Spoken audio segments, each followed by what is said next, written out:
Welcome! My name is Chip, and this is Joy and Coping. If you're new here, you can find out why I'm making these doodle videos like this one today over here. It's really good to have you here for yet another doodle video. I've really been enjoying the process of making these videos of late. This is actually my first one in just over a week, and it actually feels a bit strange. A, because I've actually bought a new microphone, I don't know if you can tell, a little bit better quality, but also I've just had a lot going on in my life. You can probably tell from some of my previous videos that I've been having a bit of a tough time, but I'm here to tell you that I'm all good, I'm all G, no stress. I wasn't expecting quite so many hardcore topics to come up so early on in making videos, but you know, that's life, that's the way it goes. In this last week in particular, I've actually been processing a lot of trauma from my history. It's actually in relation to some pretty old problems in my life, but also in relation to an upcoming event. And I'm not trying to be all secretive about that. It's just more, I try to make an effort to not air my dirty laundry in these videos. Processing a lot of this old trauma, I couldn't help but notice doing this doodle today that a lot of my old art therapy stuff was sort of coming out, or art psychotherapy, I should say.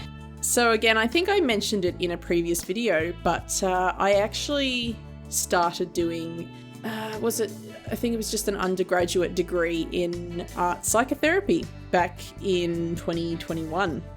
I really enjoyed my first couple of semesters in that course. I miss it a lot. It's a really enlightening, really incredible topic. To this day, it still comes up a lot whenever I do make any art. It really did change my perspective on what art actually is. In fact, I was talking about it with my partner, but also my friend earlier today. To me, art is a bit like magic. I was saying it in regards to being ADHD and sort of how my process in making anything these days, whether that be art, whether that be a meal, whether that be creating something for around the house, I've adopted a bit of a new process, which I call it experimenting, because back in the day, I used to have a very strict perfectionistic idea about how to go about a task. I used to have a very rigid idea of what the outcome would actually look like. And then within about 5 minutes of actually trying to perform or create said thing, I'd usually have a pretty big meltdown because it went nothing like I was expecting. Nowadays, I've come to realize that art, doing a lot of tasks, again, no one tells you this when you're younger. It's good to have a goal of what you want to achieve, what its purpose actually is, what materials you're going to use, etc., etc. However, there is something magical about the process of actually creating, whether that be, again, art or anything else. It's about your hypothesis or perhaps your method to change as you're working on something. And a really good example to sort of illustrate this is when I was younger and first really taking art seriously, I wanted to be a realistic artist. So I wanted to create realism, which looking at my work now, it's oh geez, I'm so far from a realistic artist, you know what I mean? And so I'd get a very strict vision in my head of what artwork I actually wanted to make. Again, I wanted realistic rendering. I wanted, highly well proportioned human bodies. I really wanted to achieve a great amount of realism, basically. And I would set about making a certain piece, thinking it was going to meet up with this realistic vision that I had in my head, only to find it would be so far in the other direction. I would usually have a bit of a tantrum. I would literally look at what I'd made at the end and gone, how the fuck did this go from being a realistic vision of a woman in my head to a cartoony androgynous looking thing? It would really baffle me. And for years, I would really beat myself up about how that process didn't go anything like I planned. Not just the process, but the actual outcome as well. It's taken me about 30 years, no joke, 30 years to finally get to a point where I actually respect the process so much more than the outcome now. Because what happens in the process of making anything is so much learning, actual, tactile, there's a particular learning style. I know this from my education days where it's about literally learning from doing things hands-on. But I'm very much one of those. I'm gonna have to look that up later because it's killing me now. But yes, learning, the process of actually creating things is always a learning process, to the degree that you really don't know what's going to come out. And again, I like to use the word experiment. I love science, but I didn't study it very much at school or at university. From what I understand, most science experiments started with a hypothesis, which is sort of like a concept or an idea or an outcome you'd like to experiment with to see what happens, right? I could be wrong. That's what I remember from high school.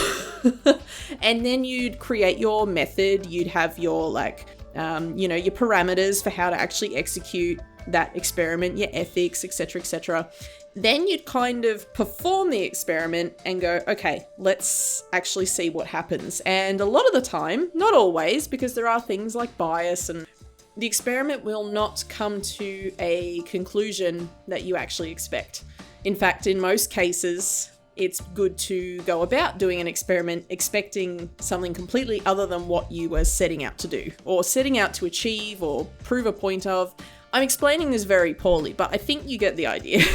I could be wrong. Even sitting down to do a doodle this morning when I drew this, I honestly thought I was going to do a lot of drawing about a lot of what I've been going through this last fortnight, to do with a lot of old grief and a lot of old trauma. And in some ways, I personally look at what I've drawn and I'm like, I can see where this is coming from. I was anticipating doing something completely different, but that's the beautiful thing about doodling, is you kind of give your brain that freedom to go, okay, this is an experiment. Let's just play with whatever comes out. It's always fascinating to me, even when I go back and edit these doodles later and I do the voiceovers, I can't help but always be just astonished. Like, I know to most other people it's just sort of like, yeah, great, you drew some lines on some paper, fantastic. But for me, it's actually quite like a wow, like I really didn't expect to be drawing, a love heart with lines and circles around it, or this weird like flowing leaf shape, or even the way this picture's been divided into 3 sections, or actually many sections if you really think about it. Even at the very center, again, if I'm to recall what training I did do in art psychotherapy, again, I'm not actually qualified, so don't hold me to any of this, please. But for me personally, looking at the very center of this page is actually a lot of anxiety. I've noticed in previous videos this spiral technique, this spirally thing, and like erratic lines around it and stuff is often like a symbolic representation of my own anxiety. And to be honest, when I usually sit down to make one of these videos, the first thing that is just pumping through my brain and my veins and everything is just anxiety, because like, even though I love making these videos so much, it's still such a new process for me. I really want to do so well in this venture. I as I mentioned before, I've been really enjoying making these videos. It is helping my art creation process so much. Even when I play these videos to people or I ask them to check it out or whatever, in most cases, I get a lot of positive feedback, and well, I like positive feedback because I'm human and I also have ADHD, and sometimes it's nice to get a bit of nice feedback from people, and in some cases, people I don't know. I've actually had a few of you actually comment on some of my previous videos, and I actually don't know you in real life at all, and that's awesome. It is so good to have you here, and I really appreciate any comments or likes, or again, I'm very early in this YouTube journey and I really do hope it takes me far, but every little, I get such a zing every time I open up, YouTube Studio when I see a new comment, and I'm just like, this is amazing. I can't believe people are actually watching me doodle. If I could one day make a job out of this, that'd be bloody amazing.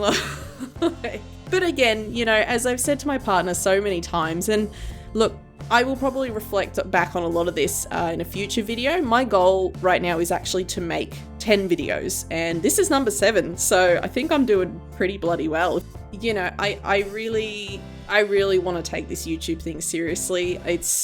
I'm finding so much joy, again, not just from making the art, but from making these videos, connecting with complete strangers, as well as, you know, friends or friends of friends through these videos. It's causing me to use a lot of old skills and a lot of old knowledge to do with video editing and cameras and even software that I haven't used in forever.